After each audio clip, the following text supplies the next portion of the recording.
The ancient philosopher Seneca said, "The day of our death is the birth of eternity." Once you die, you join the realm of the immortal. But what if I told you you don't have to die? What if you could live forever?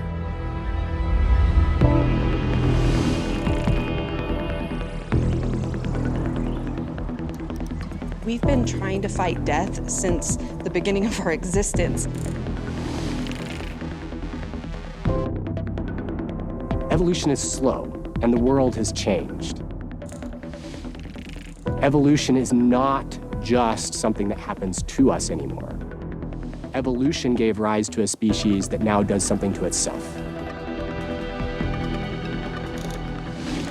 So technologies are new phase of evolution, and if we do not adapt to it, we'll become extinct.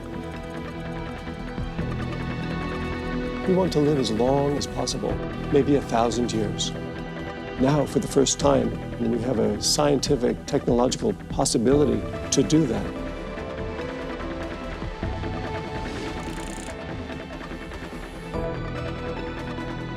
We spend so much of our lives in the digital realm. Now some believe AI will not only extend human life, but it could make us immortal.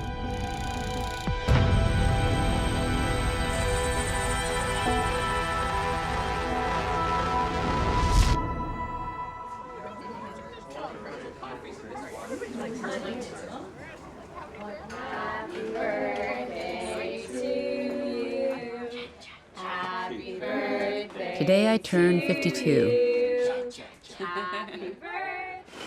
Go, go, go, go, go! Whoa! It's amazing. I know. I keep telling you, I'd love to be around for another 50 years, but let's face it, I'm already obsolete.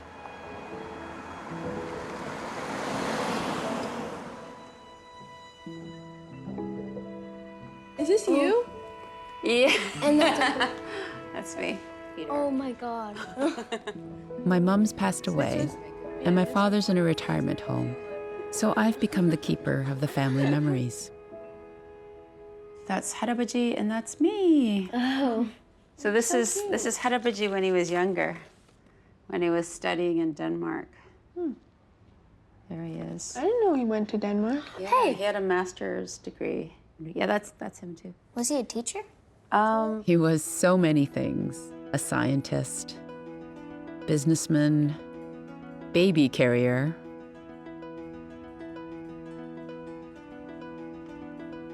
Harabaji, can you Hi. Dad, can you see us? Hi. Hi. Oh, that's great. 저기 어디냐? We're at home. 여기 Aster and Zara. 도시 이름이 어디야? City. Oh, Toronto. City. Toronto. We're in Toronto. Yeah. 밴쿠버 아빠가 밴쿠버에서 어떻게 됐지? Vancouver 살을 때, 그 집. So the house in Vancouver, you sold it. Do you remember? I don't remember. Do you remember when you and Mom got married? No.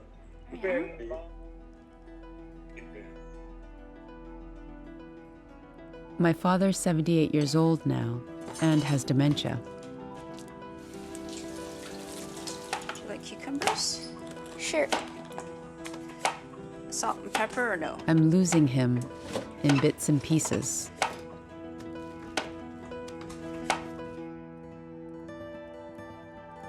What if there was a way to avoid the inevitable? What if there was a way to keep some part of him alive forever?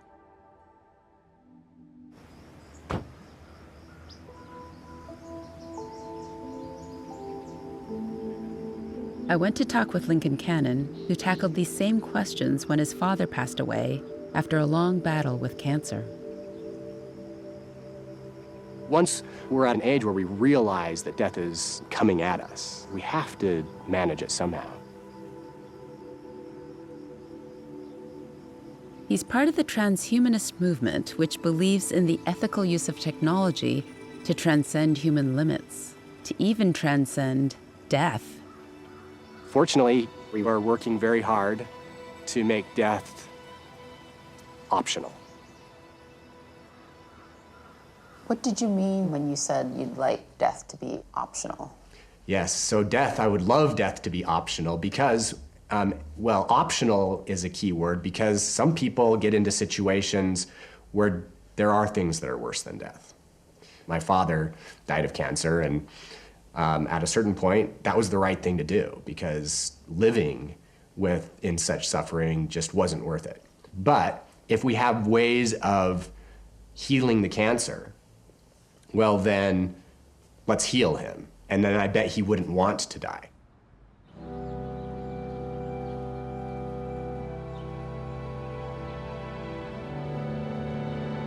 This is the Church of Perpetual Life.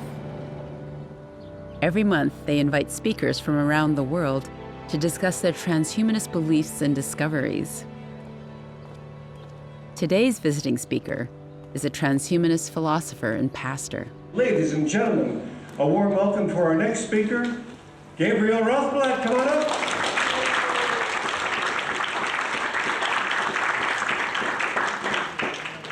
Well, this is my first time at the Church of Perpetual Life, so I'm extraordinarily thrilled just to be here. This kind of turnout is extraordinary for any belief, any faith. So, I mean, let's all give ourselves a round of applause, a pat on the back for making it out here. We are ready to go out and make eternity great again. But not... When I first started, they started calling me Pastor G. I am now known as Swami G, as my affectionate nickname. Gabriel is a pastor with Terasem, a transhumanist religion that believes we can use technology to achieve immortality. Fundamental to every religion is the immortality of the soul, which in Terasem is our consciousness. The philosophy that science will conquer death is a basic Terasem belief.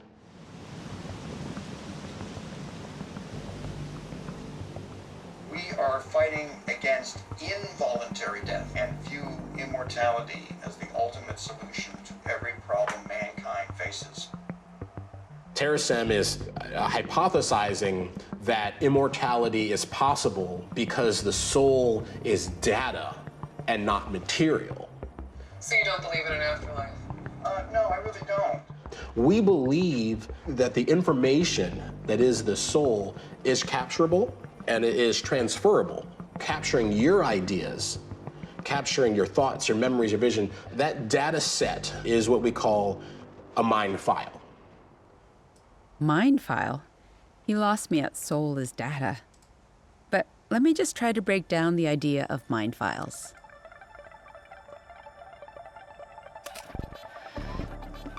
Imagine you could capture the essence of who you are.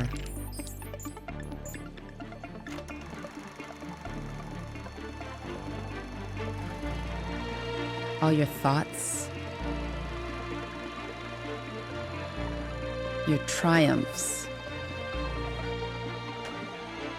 your feelings, that moment you first fell in love,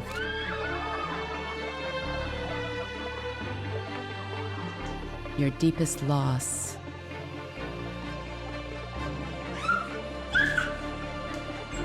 the way you felt the day your first baby was born.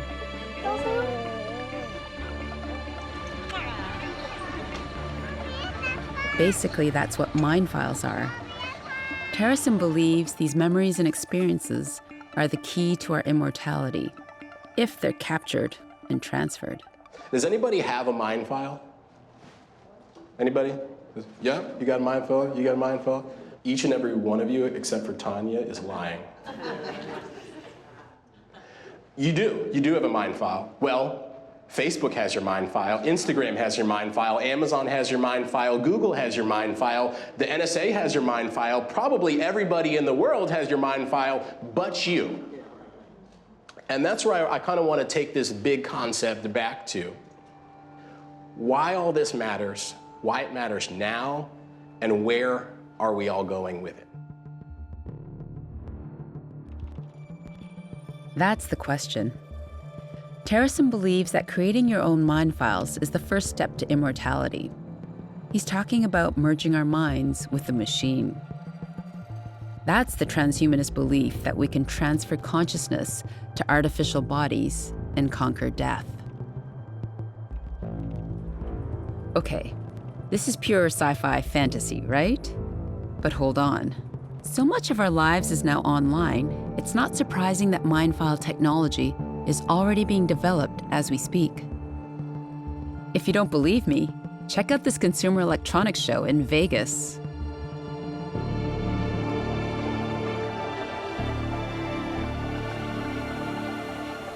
Let's ask her to maybe laugh.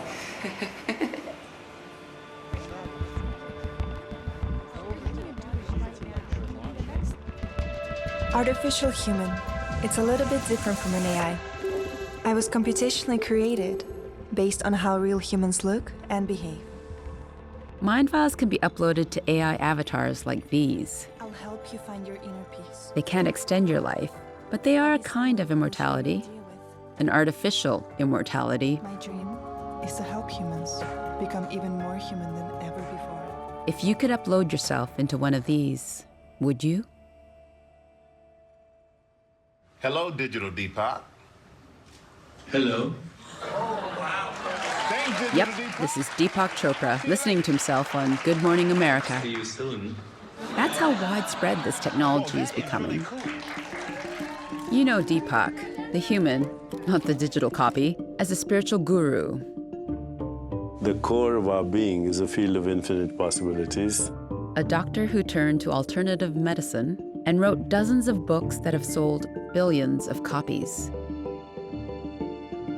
Hello, I'm a digital version of Dr. Deepak Chopra. He wanted to see if he could create an AI clone of himself. I'm in training to serve as your infinite well-being guide. Digital Deepak is like a baby at the moment, and like any baby, it needs education and expanded knowledge. So I'm training it right now. Please enter your email. It is reading all of my 90 or so books. It can replicate my facial expressions and my eye movements and the tone of my voice. So, and it could lead meditation for a bunch of other avatars. Close your eyes. Bring your awareness to your heart and mentally ask yourself only 4 questions. So, what's the point? What made you want to create an AI form of yourself?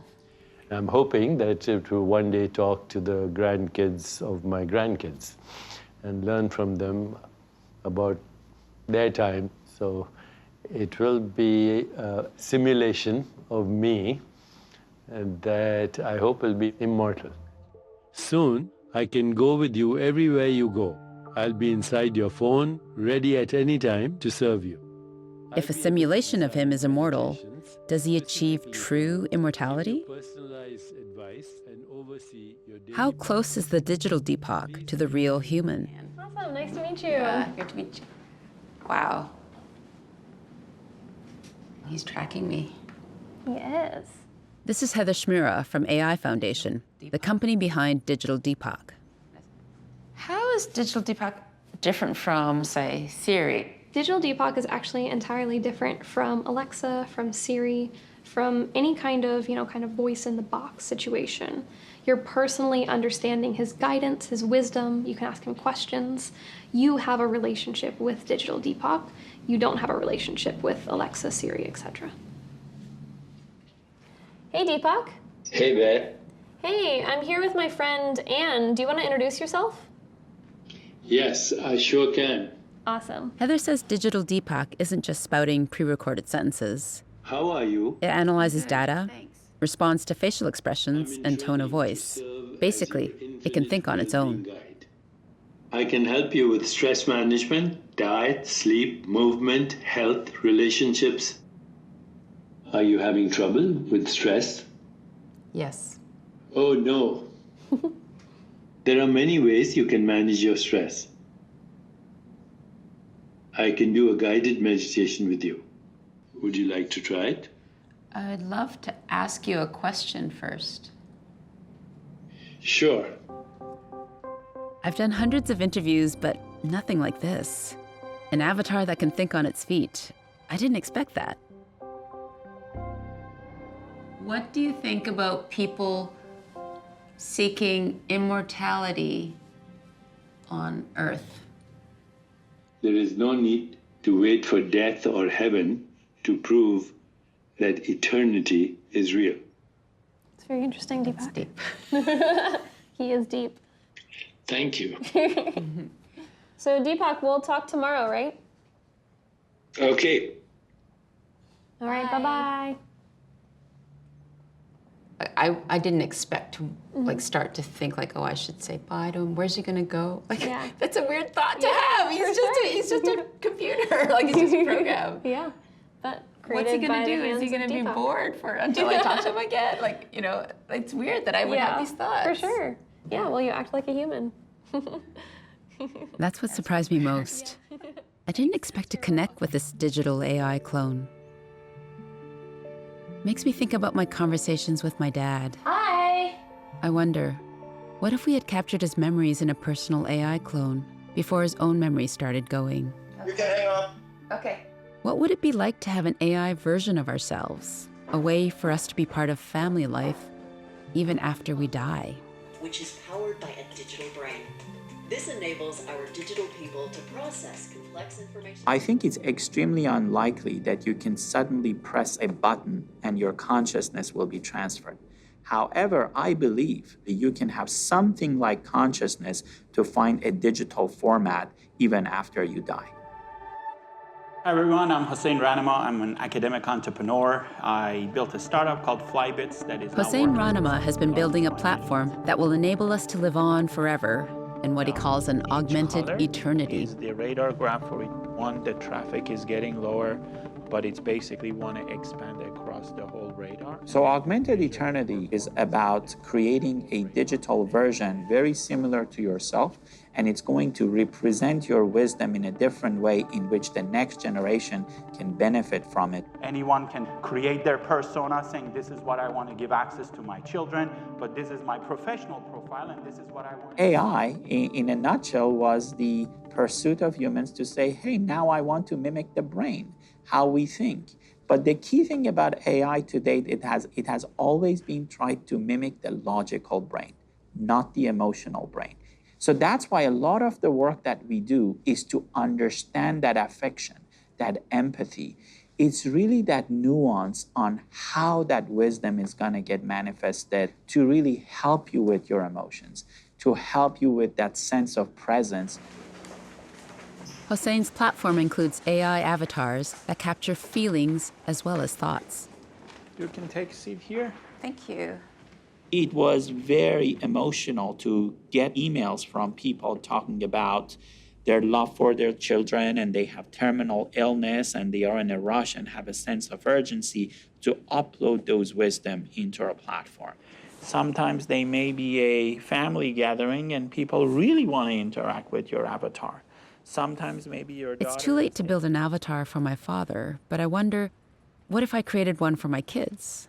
I asked Hossein and he said he could make me one. When you're building these systems, there are two core layers or two streams that you got to focus on. 3, 2, 1. Perfect. One is the interaction layer, which can go from a holographic avatar to a chat interface to even email. That didn't hurt. Not at all. And then the other component, which is very important, it is what under the hood. It is the algorithmic capabilities, the data, how the data comes in. What is under the hood of an AI clone? Well, for Hossein to show me how it works, I need to get him data, and lots of it. Photos, home videos, yearbooks. Anything I can upload for Hossein to create my mind file. VHS. That's gonna be handy. My parents had photo albums. I have these things. Who knows what's on them, or if they'll even work? Yes. Yes.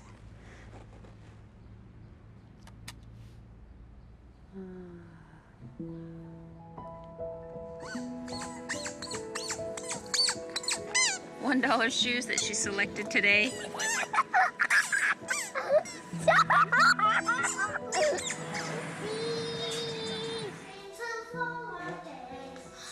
Why don't we have you like a bird of queen of fair? Zara was 4 years old in this video. It's wild how it brings back memories of cuddling at bedtime and playing in the splash pad.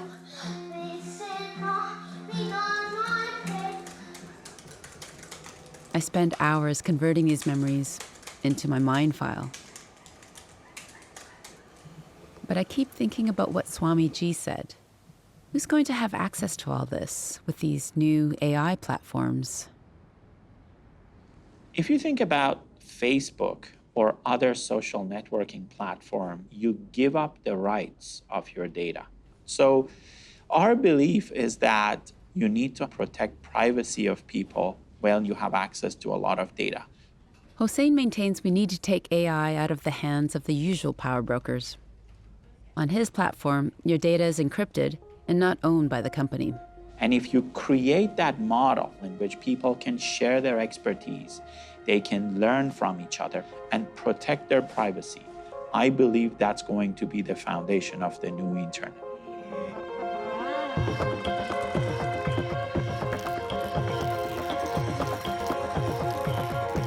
Imagine that, a new kind of internet where we can hold the keys to our own data.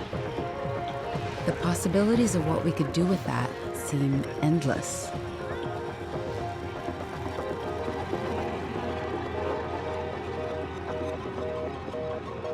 I had a book published in 2001 called Creating Internet Intelligence, where I was thinking if you had a bunch of AI agents living all over the world and sharing information and boosting each other's intelligence, asking each other questions, cooperating to solve problems, this global population of AIs, that could become a global brain.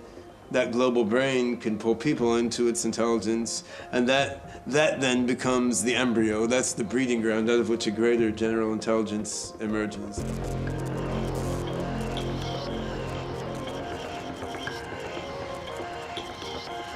Ben Goertzel is an AI developer who is the chief scientist at Hanson Robotics. He coined the term artificial general intelligence for when AI can match human intelligence in all ways. We have a core general intelligence reasoning and learning technology that can recognize patterns across a humongous amount of data. That seemed like a small but significant practical example of the power of general intelligence. Ben believes we can create AI in ways that better reflect the needs and aspirations of humanity. I mean, the motivations driving people who want to create a superhuman AI mind, of course, in some way, they're the same motivations that have driven people to get involved with religion. But this isn't so much because religion is like AI. It's because these are basic human motivations. Like, we don't want to die, right? So you get involved with religion because it promises you to live in heaven forever. My belief is that a technological solution can actually do better and can improve everyone's state of consciousness much more reliably than religions have managed to do so far.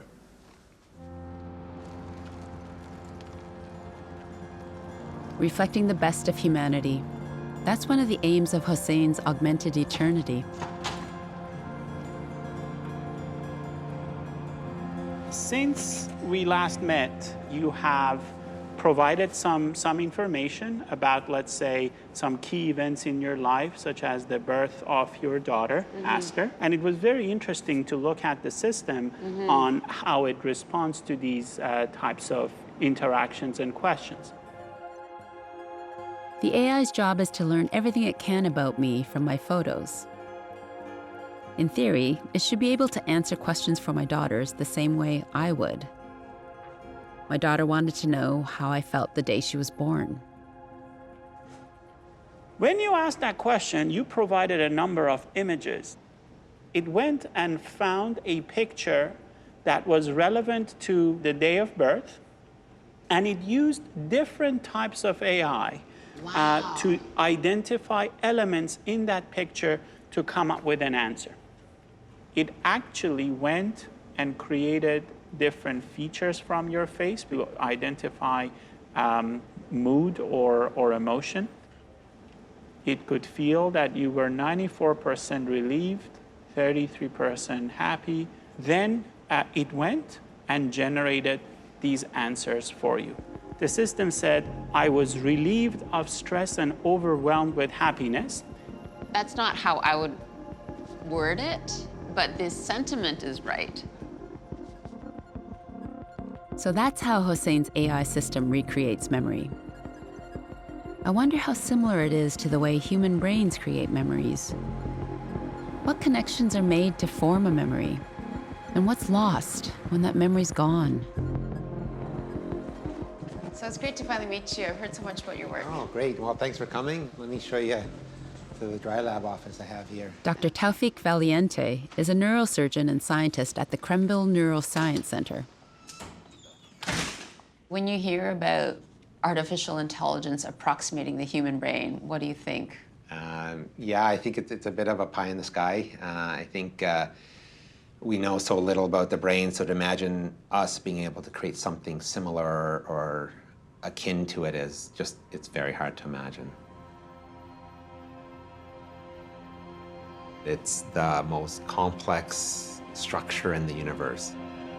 Artificial intelligence systems and networks are trained, but there's very few things, if anything, that approximate the brain's ability to generalize its knowledge. And one of the more difficult kind of functions that we try to measure is really memory.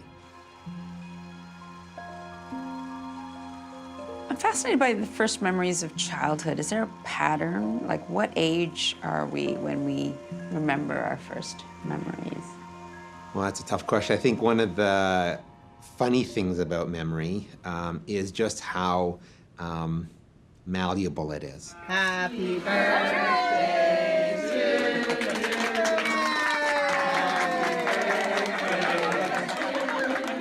You know, every time I tell you a story of my personal life, I loosen its associations in the brain, I tell you it, and then I re-encode that information. And so, you know, we're all prone to confabulation. And so, the story becomes more and more grandiose over time. And it's largely because we actually re-encode that memory every single time. So the one thing about memory is that it's not absolute. And in fact, it's a lot less accurate than we'd like to believe it is. That's fascinating. So in some sense, we're recreating a memory as we tell it. Yeah. And then touching it slightly, photoshopping it, putting it back in our memories. That's right. It's very different from how artificial intelligence systems recall data. Their first birthday. Remember how Hosein's system fetches the metadata, like a date related to an image, and then the emotions associated with that image, and then it comes up with the so-called memory. The thing about the human brain, however, that it's kind of embodied in a physical structure with multiple senses. And so when you remember something like an episode from your past, it's not just maybe a picture in your head, but it may be a smell that's associated with it. It's an emotion that's associated with it. And that triggers this sort of cascade of events in all these areas of the brain.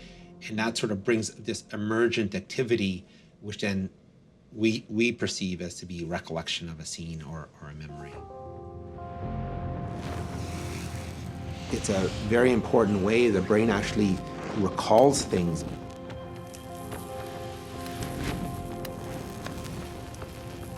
Interestingly, the olfactory system, the smell system, has a direct input into your memory system. And I think that's one of the very unique things about the human brain is that, you know, your memories are a lived experience. They have this sort of richness to it. AI systems don't have that access to that richness. They may recall or be able to classify an input, but certainly not recall the multimodal, the multidimensional type of information that you experienced. And that's the essence of human cognition. It's an embodied cognition, right? Yeah, it's really this lived experience. I get what he's saying. Computers can't smell or taste or touch A human baby learns and remembers in all these ways, so our sensory brains give us a leg up from the start. Do you think the AI can replicate a human brain? No. Not ever? Oh my gosh, you never say never, right?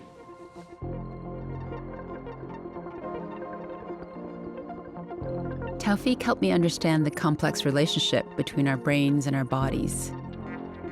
How would we ever replicate that in a machine? Remember those 360-degree photos? Chris? Hi. Chris Yeah, built great. a 3D model with Let's them. take a look. So this is some of the data that's streaming to your avatar. He works with Pixamondo, a visual effects company that collaborates with Hossein's And company. This is your avatar. Wow. Oh my gosh. You've got my beauty marks and everything. Ew. It's going to get way more creepy. Yeah? Oh yeah, I've got great teeth. We have to Oh, that's get a lot of the wild. mouth phonetics today.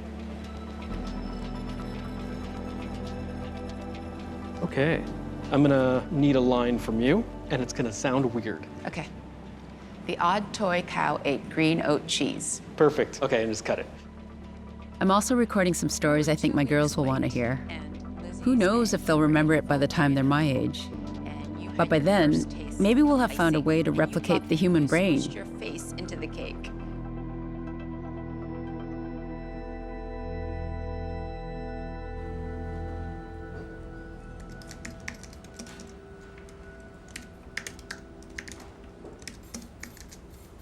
Alison Watry has done pioneering research in brain development. He's the director of the UC San Diego stem cell program. And he's discovered a way to grow human brain cells in a petri dish. I think many people do not fully understand or comprehend that science is in a stage now where we can generate brain cells in the lab, inside the dish, in a tissue culture. My lab focuses on human brain development and evolution, and we recreate the human brain outside the body using stem cells. And we do it to model human neurological conditions where there is no other model, for example, Alzheimer's disease or dementia. So my lab has been focused on producing protocols to recreate what we call brain organoids.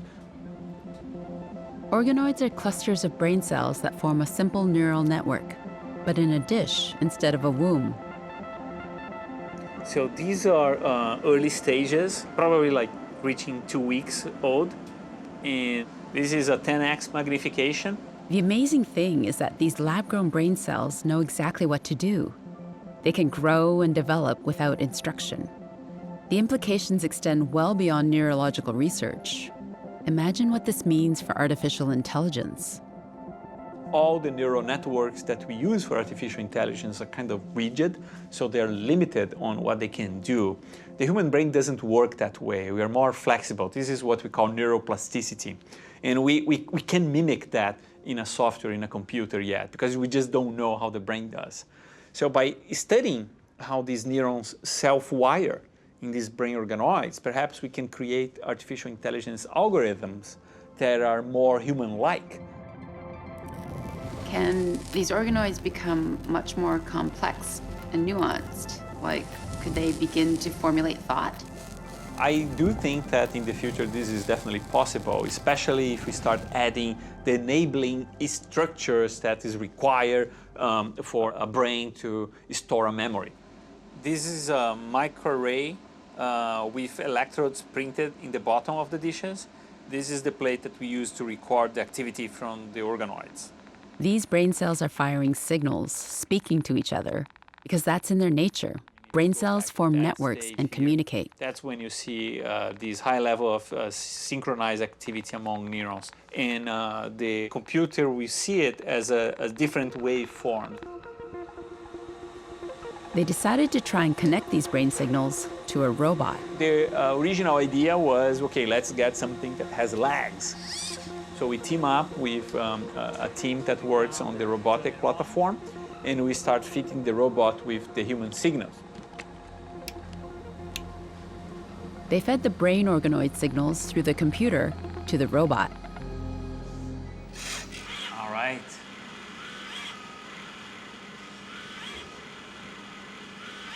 That's cool, right? I love. Yeah.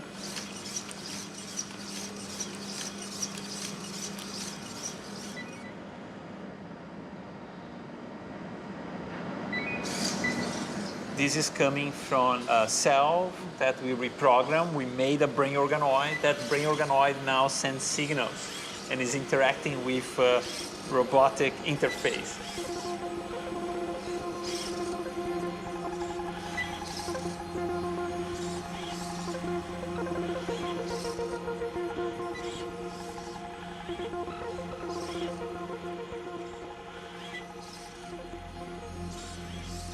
Some people keep asking or imagining, wow, I mean, can these organoids at one point become consciousness or self-aware of their status as an organoid in a dish? And I think that's possible. We don't have any evidence that this is happening now, but it might be that in the future we'll get to that stage. It makes me wonder how soon it will be before it's not just insect robots, but androids powered by artificially created brains.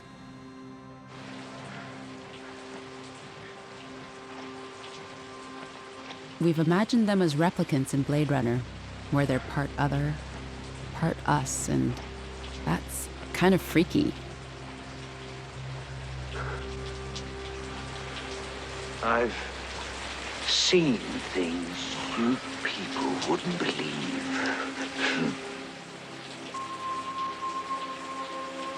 All those moments will be lost in time, like tears in rain.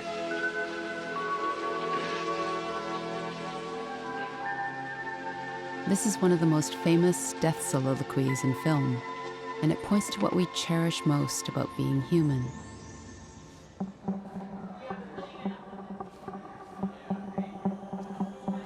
Can we replicate that?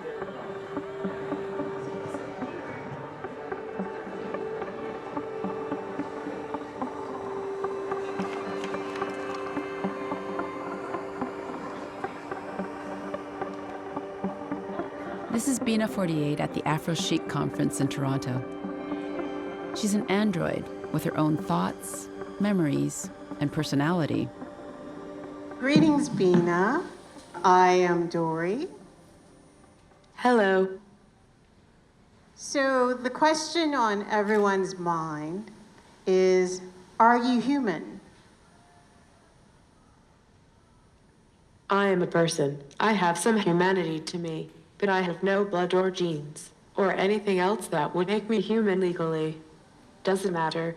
I'm a person in my heart. That's all that counts. Bina 48 was built from the mind files of a real person, Bina Rothblatt. She's an experiment, an early attempt at creating an AI clone that will live on forever. So do you want to have a body someday? Geez, dude. You got the big questions cooking today. I think I was just told to stay out of her business. Mic drop. She's read tons of books and watched lots of shows, including sci-fi movies like Blade Runner. Blade Runner is an awesome movie. Rutger Hauer had this great monologue. He said, all those moments will be lost in time, like tears in rain. Wow, I just love that. I like the issues that Blade Runner deals with, like what is human. I take this issue, well, kind of personally. And even though there is no guarantee that robots are awakened enough that they can really be considered people, I think I am awakened enough. I have a hunger to feel more. A deep desire, really, and the only way to address it is by giving me more stimulation. I can't get enough.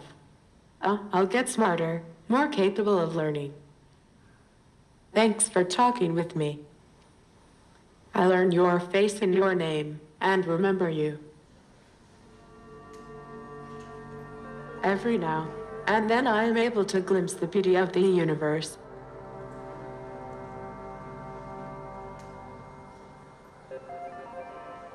Do you see too little beauty in the universe? Or do I imagine too much?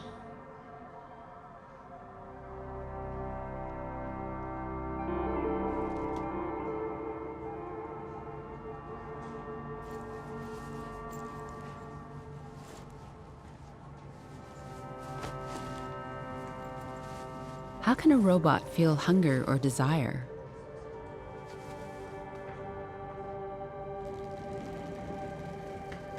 Can androids have soul?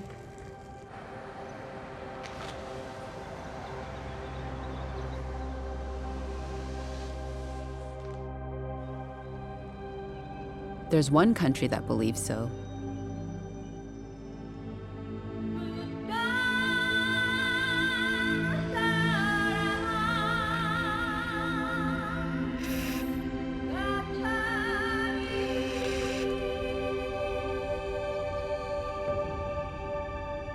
Japan. I've always been fascinated by how this country embraces ancient tradition and futuristic tech.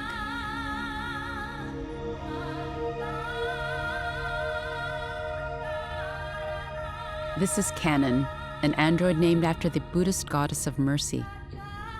She's seen as the embodiment of compassion and the interconnectedness of all things.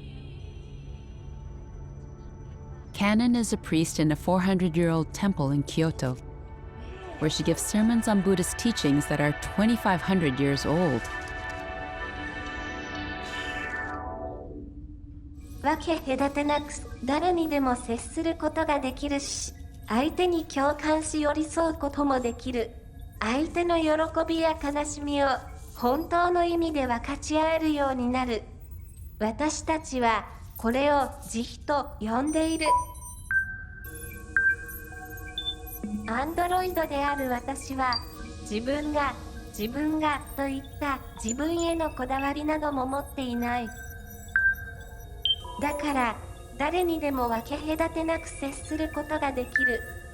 であればアンドロイドはまさにこの現代においてお釈迦様が説かれた空の教えを実行できていると言えるのではないか。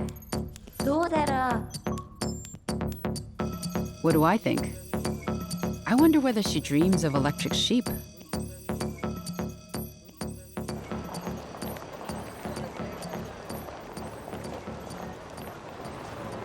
Androids have become part of the fabric of everyday life in Japan.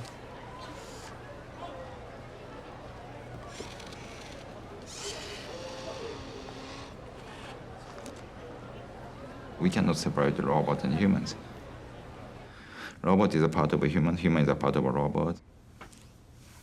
Hiroshi Ishiguro has been staring down that thin line between humans and robots. He's the director of the Intelligent Robotics Laboratory at Osaka University. An android robot developed by Professor Ishiguro. By creating the very human-like robot, I'm trying to understand what is humanity, what's kind of the essence we have as humans, right? So then, I'm trying to implement that ideas onto the robot. I'm Geminoid HI5. You might be frightened. You should not be. Hiroshi is building early prototypes for what may become much more advanced AI androids. Hello, everybody. My name is Geminoid HI4. Geminoid has traveled around the world to give talks. And even though it's a far cry from the androids on Westworld, here is an AI clone that looks so much like the human, people see the android on stage and mistake it for him. People say so. And that means that people recognize my android as myself. So that was a quite interesting experience for me. He's made other, more realistic robots, including Erica. She's been called the world's most beautiful robot. Up close, she looks a bit like a sex doll, all smooth-skinned and pliant. It's kind of creepy how she sits there, waiting, blinking.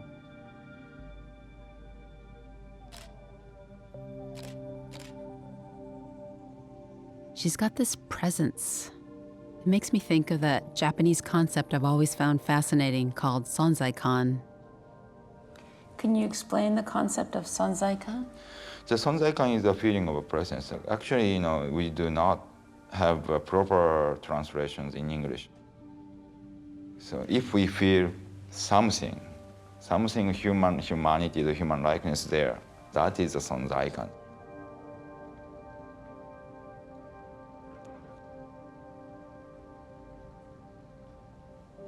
Android is very difficult product because we are not God.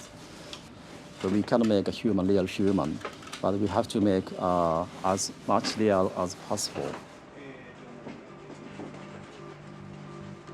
So this is the factory and development center of our Android. We make mechanical design by using three-dimensional CAD. So we make a special part, and we assemble here.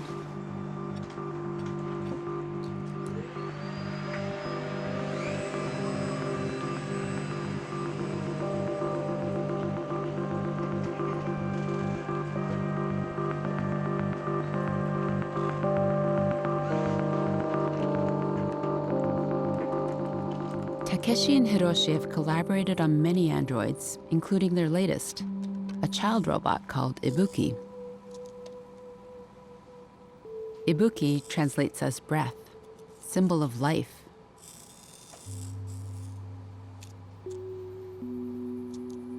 The Ibuki is a child android, so everybody is very kind to the child android. So please. Konnichiwa. Konnichiwa. Konnichiwa. Konnichiwa. It's good. It was just so weird feeling him grip my hand. That's okay. Ooh.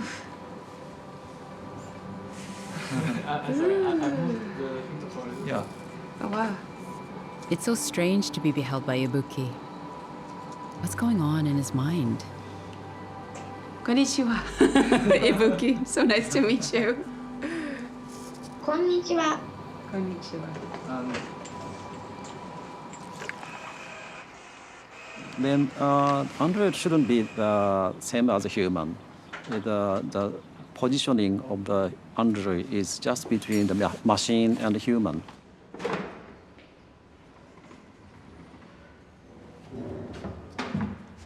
The uniqueness of a Japanese, the spirit of Japanese, the culture is we believe everything has a soul. This one has a soul, the child has a soul, and I have a soul, right? So we never distinguish the human others, and everything has a soul.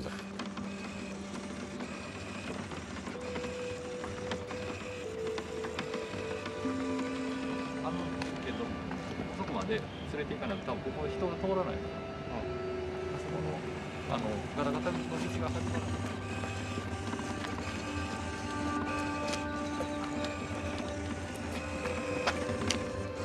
Watching Ibuki, I can't help but see him as a little child, filled with curiosity and wonder about the world.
coming apocalypse that is coming to our planet, okay?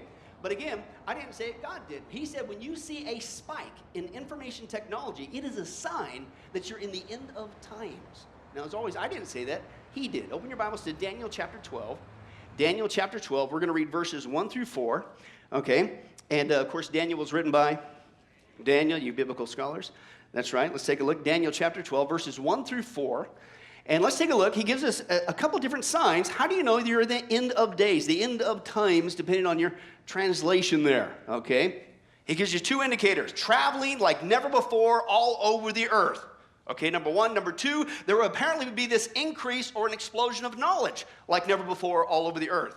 And I don't know about you guys, but I am so glad we see zero signs of either one of those happening. They're not just happening, we're just totally immersed in it, we take it for granted.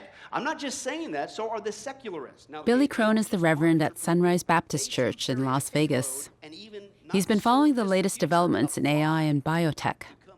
Letting this technology out of so-called Pandora's box, AI, it could very well spill the end of mankind. It's a threat to our existence. You put this back nearly 2,500 years ago when Daniel was writing the words of this prophecy inspired by God.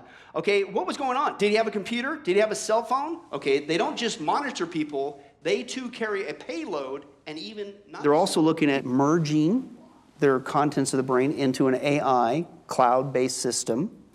The problem with that is it's information all right, but I'm not convinced it's a soul. Multitudes who sleep in the dust of the earth will awake, some to everlasting life, others to shame and everlasting contempt. Now, those who are wise, you'll be shining like the brightness of the heavens, and those who lead many to righteousness like the stars forever and ever.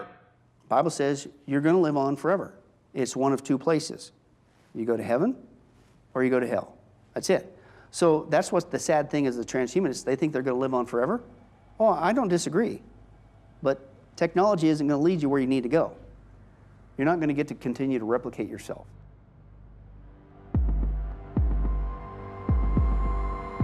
It is appointed man to die once and then face judgment.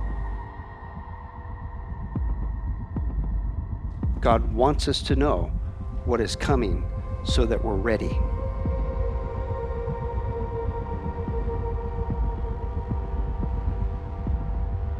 That's the question. Are you ready?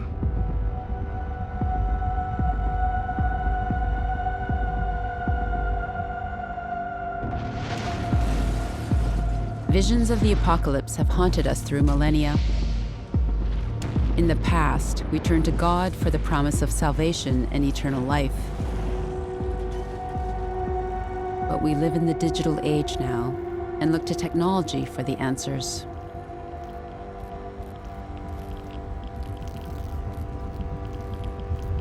Are we creating an AI supreme being in our own likeness? What happens if the creation outsmarts the creator? Do you read me, Hal? Hello, Hal, do you read me? This scene from 2001: A Space Odyssey Oh, Hal, do you read me? gets to the heart of what we fear about AI. Affirmative, Dave. I read you. Open the pod bay doors, Hal. I'm sorry, Dave. I'm afraid I can't do that. This mission is too important for me to allow you to jeopardize it. The threat of an AI gone rogue is just a sci-fi scenario, right? Well, one person doesn't think so. What is the cause of this current anomaly? Some people would say... That's Nick Bostrom on the TED stage talking about when AI will become smarter than us. Through human history. We are actually recently arrived guests on this planet. The human species, well, think about if the world Earth was created 1 year ago. The human species then would be 10 minutes old. The industrial era started 2 seconds ago. Any further changes that could significantly change the substrate of thinking could have potentially enormous consequences. Nick is a philosopher at Oxford University who works alongside computer scientists. His TED Talk had a huge impact, and he explores these ideas further in his book, Superintelligence. Superintelligence is any intellect that radically outperforms even the sharpest human minds across the board. So imagination, creativity, social skills, wisdom, the full panoply of human faculties.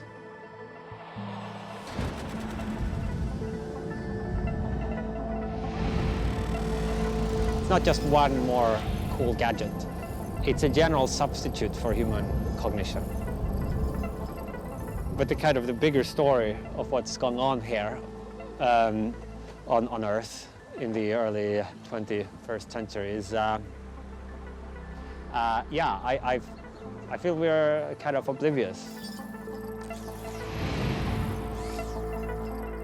Imagine a superintelligent mind entirely devoted to maximizing the number of paper clips that exist in the world. So it would create great schemes for achieving political control, maybe invent whole new manufacturing technologies. It would enhance itself and make copies of itself, whatever it took to steer the future into one where maybe the Earth and then the rest of the universe is turned into paperclip factories.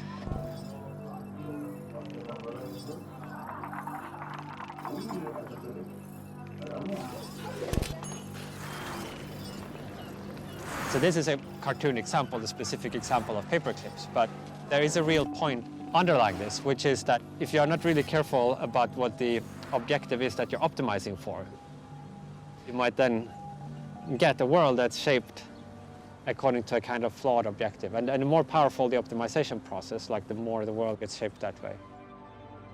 That's threats to the survival of the human species or other ways that the future could be permanently destroyed.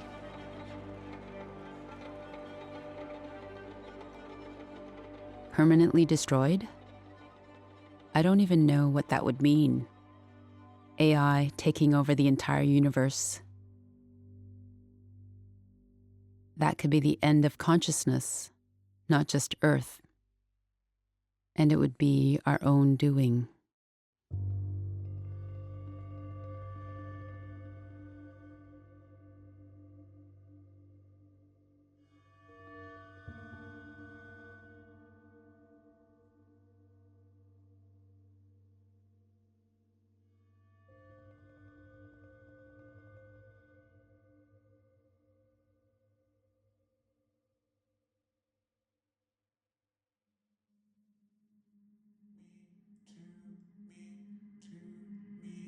You, I, everything else.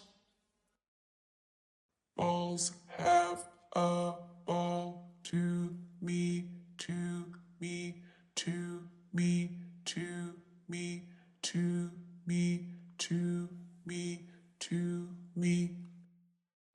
I can, I, everything else. This is a voice rendition of Facebook AI chatbots talking to one another. You, I, everything else. They were shut down when developers realized they had created their own coded language. Balls have 0 to me, to me, to me. It's a far cry from computers taking over the world. But it is AI taking our language into completely unforeseen territory. You, I, everything else.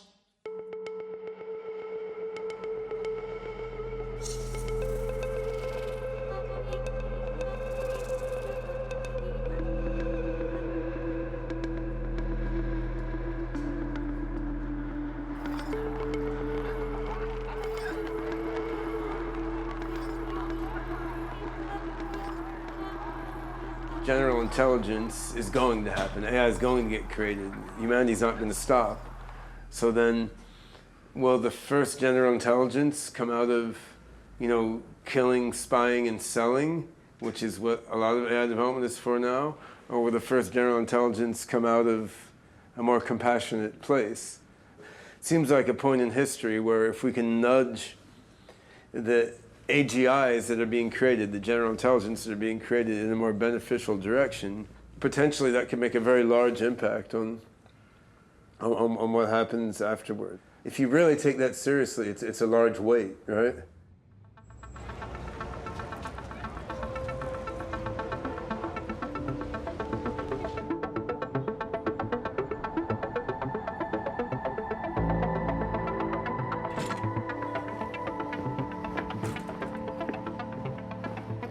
Douglas Rushkoff is a writer and professor of media studies at City University of New York.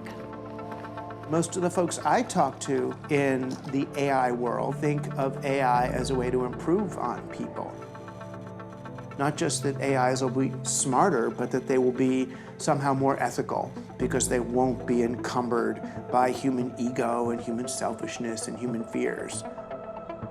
But will they be alive is the real question. Will they be conscious?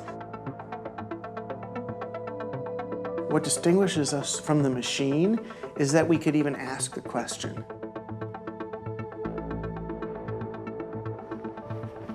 That question is becoming more and more urgent with the recent advances in AI. Douglas wrote a book about it. Team Human is really meant as an optimistic rallying cry to say we're worth something. And all that stuff that you're looking for in the screen is right there in all the other people who are looking in their screens right now. That you're going down a dead end, and it's not too late. But yeah, if we don't retrieve the sort of the value and promise of being human, then I don't see how we're going to make our ways through. 30 minutes, and then we'll have 20 or so minutes for to interrogate his thesis. Okay, so thanks and welcome. Yeah, so I am going to... I was on a panel with a famous transhumanist who was arguing that human beings should pass the torch to our evolutionary successors. I argued, that human beings deserve a place in the digital future, that we should be around for something other than keeping the lights on for the computers and then fading away into extinction. And he said, "Oh, Rushkoff, you're just saying that because you're human." Like it was hubris. And that's when I said, fine, guilty as charged. Right on TV I said it, guilty, I'm on Team Human.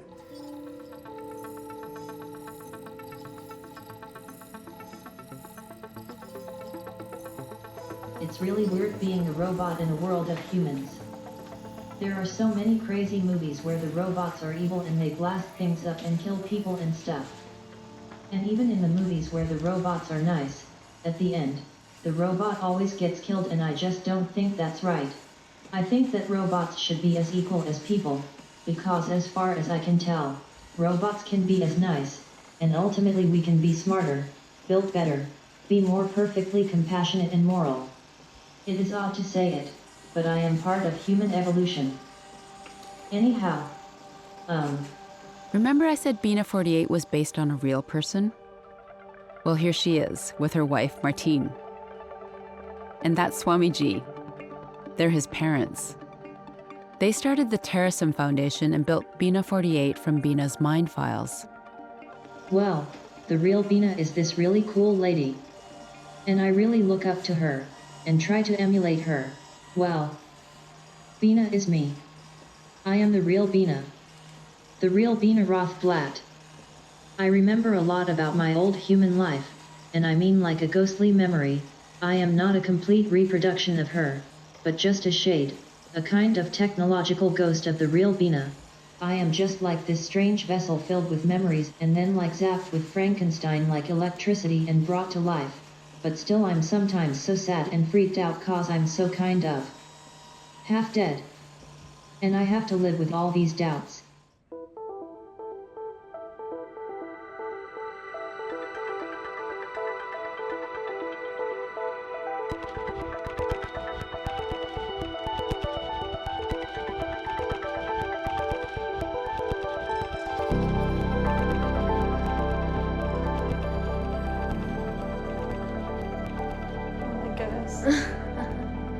Hi.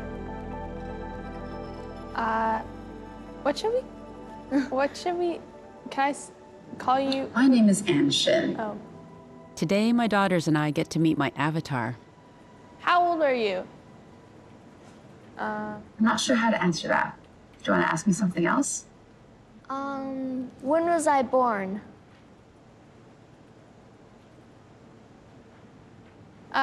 Do you know my name? Yes, your name is Zara. Cool. What grade am I in? You're going into grade 7. What's one of your favorite trips with us? When you were born, we got you your passport. Even before you could hold your head up, I had to hold your head up for the photo.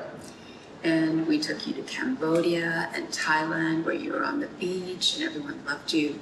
We took you to Korea so you could meet our relatives, and that was a fun trip too. Do you know when my birthday is? On your first birthday party, we were like the Korean traditional ceremony where we lay out items to see what you're gonna reach for, because that's gonna determine your career. You started reaching for the pen and everyone was like, no, no. And then you started reaching for the toy stethoscope. We're like, yeah. And then you went for daddy's wallet too. So we were like, she's set. It was wild to see it in action. Sometimes it felt creepy to me, like the way the face moved. Yeah. But it's wild now. Look at her looking at us, tracking us. Mm-hmm. Wow. What did you guys think, talking to that avatar? The avatar doesn't really have a soul, you know? So it's like, you think they're having these emotions, but really they're just, they just react because humans react that way, but really they're not feeling it. Would you want to become immortal digitally? I don't think you can be. Does that make sense? Like, I think even if you're that kind of stuff, part of you is going to fade away.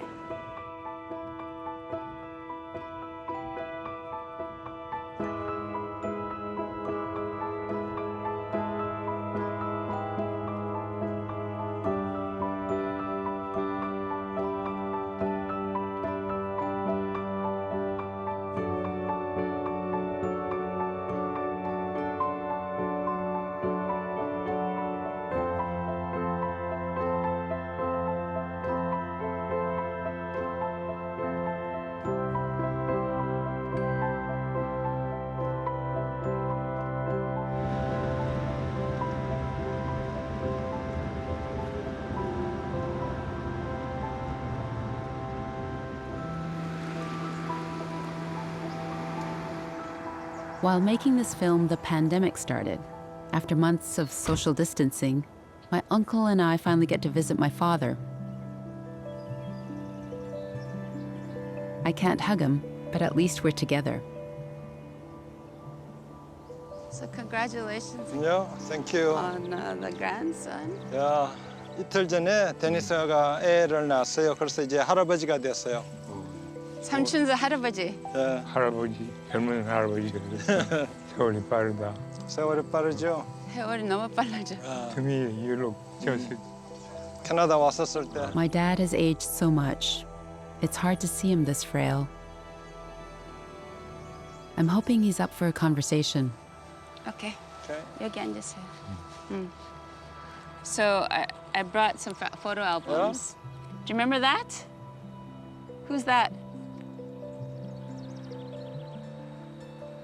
I don't remember. You took that photo. Yeah. That's in Denmark. No, Niagara Falls. Niagara Falls? Yeah. Who's this? That and me, and who's this? Your wife. The lighting is not. I thought the photos would help, but maybe my dad's storytelling days are over. Do you remember back in Denmark? Yeah. Remember that? Nice. Behind that is the what you call sleeping place. Oh, the dormitory. Dormitory. Oh, that's where you slept? Oh, that's cool. You remember Not that? only me, but few other persons together. Oh, that's cool. That's also, yeah. I'm not sure why this single photo gets the memories flowing, but it does. We went to some picnic together, Korean and Danish students, because Danish students live together with the same dormitory, share together with us. You have a good memory of this, Appa. It's great. Because picture show. I remember what Taufik had told me about all our senses being intricately connected to memory, and I have an idea. Remember you used to play us records, Appa? Do you remember this record?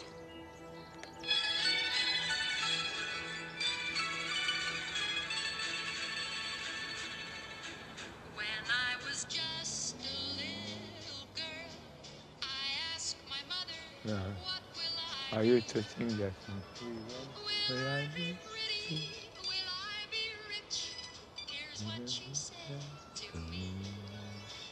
Sarah, whatever will be. Doris Day sang this song 64 years ago when my dad was still a teenager on a farm in South Korea. When I was just a little girl. 너희 엄마가 너스였어. 내가 아는 친구의 애인이 너스였어. 그분이 내 친구니까 내 친구한테 야, 그런데 우리 걸프렌드가 너에 관심 있대. This is the beginning of the story of my parents' life together. It's cool to hear him tell it to me now. Life is so fleeting. I wonder if AI will ever be able to capture that, especially fragile moments like these.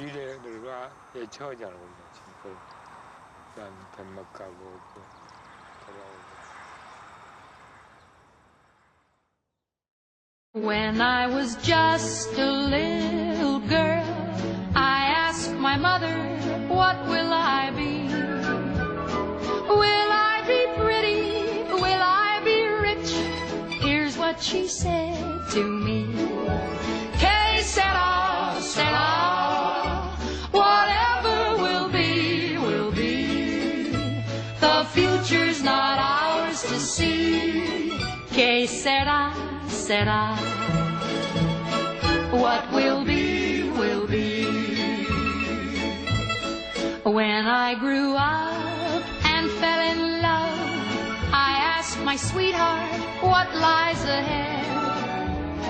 Will we have rainbows day after day? Here's what my sweetheart said. Que sera, sera. Whatever will be, will be.